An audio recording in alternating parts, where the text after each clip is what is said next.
Okay, I'd like to call the Plan Commission meeting to order for Tuesday, August 4th. Roll call, please. Mayor Kadowski. Here. Mike Skiffington. Here.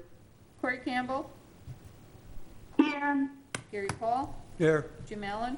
Present. And Allison Williams is excused. Please stand for the pledge. Pledge allegiance to the flag of the United States of America, the Republic of the under God, indivisible, with liberty and justice for all. And please remember our men and women throughout the world in uniform. Okay, I have no changes to the agenda. If you notice, there was an addition put on it. Move to approve the agenda as presented with the addition. Second. Motion by Gary Paul, seconded by Jim Allen to approve the agenda with the addition as presented. All those in favor say aye. Aye.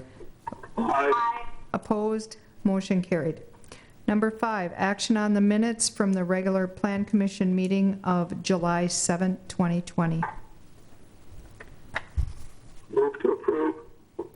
Second. Motion and a second to approve those minutes. All those in favor say aye. Aye. Opposed? Aye. Motion carried. Comments from the public must be limited to items not on the agenda. Any comments from the public on items not on the agenda? Any comments from items not on the agenda? Okay, moving forward. Action items 7A, action regarding a requested planned unit development amendment at 2325 and 2351 Holmgren Way, parcels VA-116-8-1 and VA-116-7. This is the Gordman site, so Aaron, you can take it. All right. If it's okay with you, I think I'll remove the mask so people can better understand me. Yeah. It's hard to talk with these on. It is. The requested plan unit development amendment for the former Gordman site is at the request of Performa Incorporated and the property owners Ash Investors LLC. There is an existing planned unit development overlay on the site for the Gordman's property. The proposed reuse of the northern half of the Gordman's property is for a concert venue to be called the Epic. The PUD as currently written only allows retail uses, and considering the state of retail, especially our bigger medium box retail stores, as a result of both COVID-19 and internet sales, I thought it made sense to open up that PUD a little bit beyond strictly retail uses and the requested concert venue uses to those listed on the sheet, which include both amphitheater and auditorium, indoor, banquet facility, commercial recreation indoor, financial institution, professional services including medical and dental, restaurant without drive-through, and retail sales indoor. It is important to note that these uses are all allowed under the B3 community business zoning, which is the underlying zoning on the property already. It's just historically that was thought retail was the one and only best use for that property. And I think moving forward, it's important to provide some flexibility to ensure that these spaces can be filled with appropriate non-retail uses as well. In addition to the increase in allowable uses, the PUD amendment requests the addition of a blade sign, which I can bring up here on the screen. The blade sign is a more common type of sign that you see now. As you can see here, Epic. This is actually a more common sign now. We have approved a couple of these in the past under PUDs, both for the Element and for the proposed Nifong building on South Oneida Street. I'm in the process of revising our sign ordinance. It's taken a little bit longer than I anticipated, but blade signs are a sign that will be an allowable use under that proposed sign ordinance. that will come before you at some point here in the near future, hopefully. One other item for the PUD is the minimum parking standard. The concert venue is proposed to hold about 2,000 people for capacity. On site, there's right around 460 stalls for cars. The PUD amendment requires the applicant to find an additional, roughly 220 or so stalls within 1,000 feet of the proposed concert venue to make sure that that can be done via either recorded document with those businesses. We want to make sure that we do provide our opportunities for shared parking. I think as a village, we're trying to move away from parking lots that are oversized to accommodate the 1 or 2% time of the year. In addition, for uses such as this, I think you're going to see a lot of the car sharing services such as Uber and Lyft, which will also cut down on the number of stalls that will be needed on site. As I mentioned at Site Plan Review Committee, it seems to make sense for people if they want to have a good time at a concert, get there safely, and definitely get home safely. A copy of the draft PUD ordinance is attached for your reference. In terms of the signage, I just want to point out, this was brought up at Site Plan Committee. You do see a banner right here that is proposed to be a cabinet frame for that signage, so it's not temporary banners.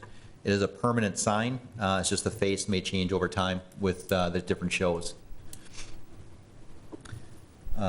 In terms of the recommended conditions of approval, it is the written documentation of the total of 667 parking stalls within 1,000 feet of the parcels, approval of the PUD amendment by the village board, and the compliance with our site plan review standards overall, dealing with things such as concealed fasteners, screening of any new rooftop utilities, so on and so forth.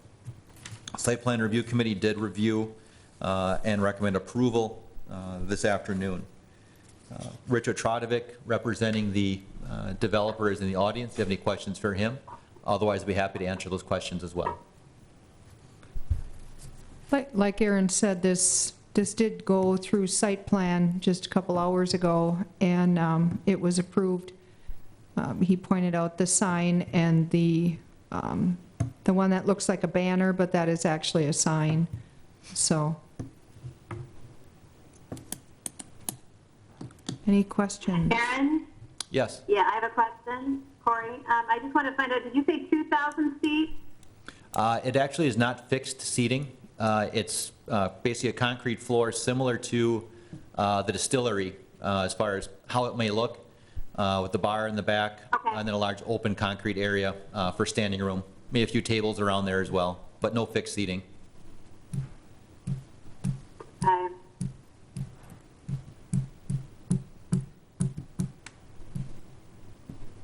Okay, any more questions, discussion? There's There's no okay many, with exits in there and everything that went through the site plan? Yes, it was reviewed and recommended for approval by site plan. Okay. there's no other questions. I'll move to approve the project as presented with the conditions that we are noted. Second. Okay, we have a motion by Gary Paul, a second by Corey Campbell to approve the requested planned unit development amendment with staff conditions. Any more discussion? One question. Something that's brought up to my attention with people I talk to is parking. I know there's a lot of parking there, but in the event there is not enough parking there, what's going to happen? So they do have to identify the minimum requirement under our code, which is 667 stalls. So if they identify that, they meet our requirement. So, say they can't find that, I believe, Rich, Have you touched base with any of the businesses to date? If you wouldn't mind just coming up here.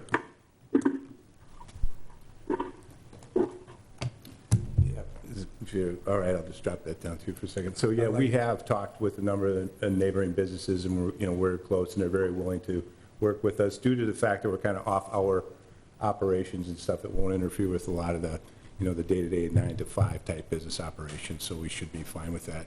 We also expect a large majority of people are going to use the Uber system or Lyft or something like that, and we're going to have a designated area for pickup and drop-off from that standpoint. So it should be good. Okay, just so long as we've made a discussion out of it, because I get a lot of kickback from our neighbor right next door, and I don't like what I'm hearing, so. Anyway, you got your bases covered there, which is fine, so. Can I Okay, ask well, what- actually, I think that the parking identification is part of the staff conditions also. So they have to identify those spots, the extra ones that they will need, Correct. okay? Any more discussion? We have a motion and a second. All those in favor say aye. Aye. Opposed? Motion carried. Thank you. All right, thank you very much, appreciate it. And this item will be on the village board agenda at the end of the month. Thank you. Okay, 7B, action regarding requested Plan Commission review, 1474 Finch Lane, parcel VA-228-D-619. Aaron? This actually is a new one for me. We had not come across this clause in our code in the past.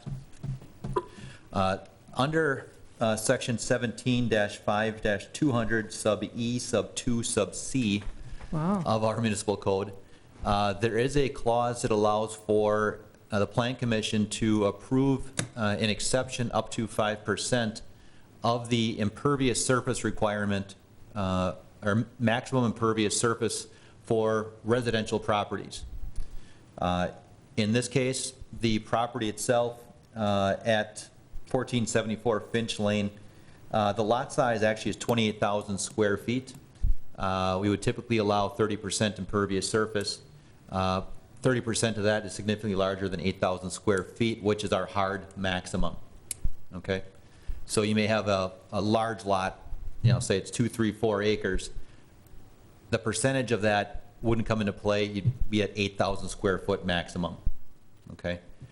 What the applicant is requesting is under the code, there is a provision that allows for the Plan Commission to approve up to 5% additional impervious surface above the 8,000 square feet.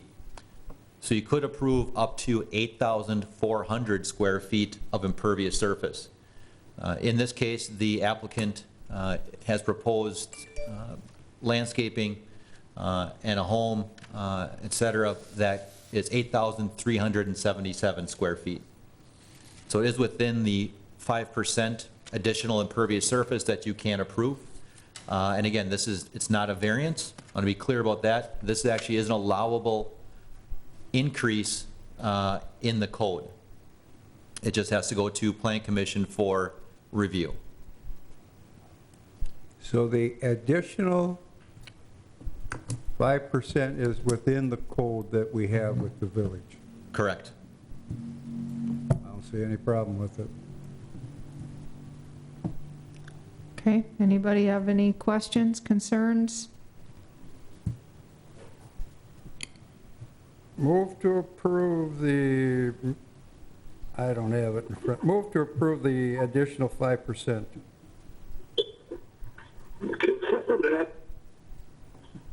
I'm sorry, Mike, did you second that? Yes, yeah. Okay, so we have a motion by Gary, a second by Mike to approve the site plan with the additional 5%. Any more discussion? All those in favor say aye. Aye. Aye. Aye. Opposed? Motion carried. Thank you very much. Okay, number 8, items for next agenda. We will have items for the next agenda. I would anticipate it, yes. Okay. If anybody has any ideas to add to the agenda, give the office a call. I need a motion to adjourn. Move to adjourn. Second. We have a motion by Gary, second by Corey Campbell to adjourn. All those in favor say aye. Aye. Opposed? Motion carried. We're done. Thank you, everybody.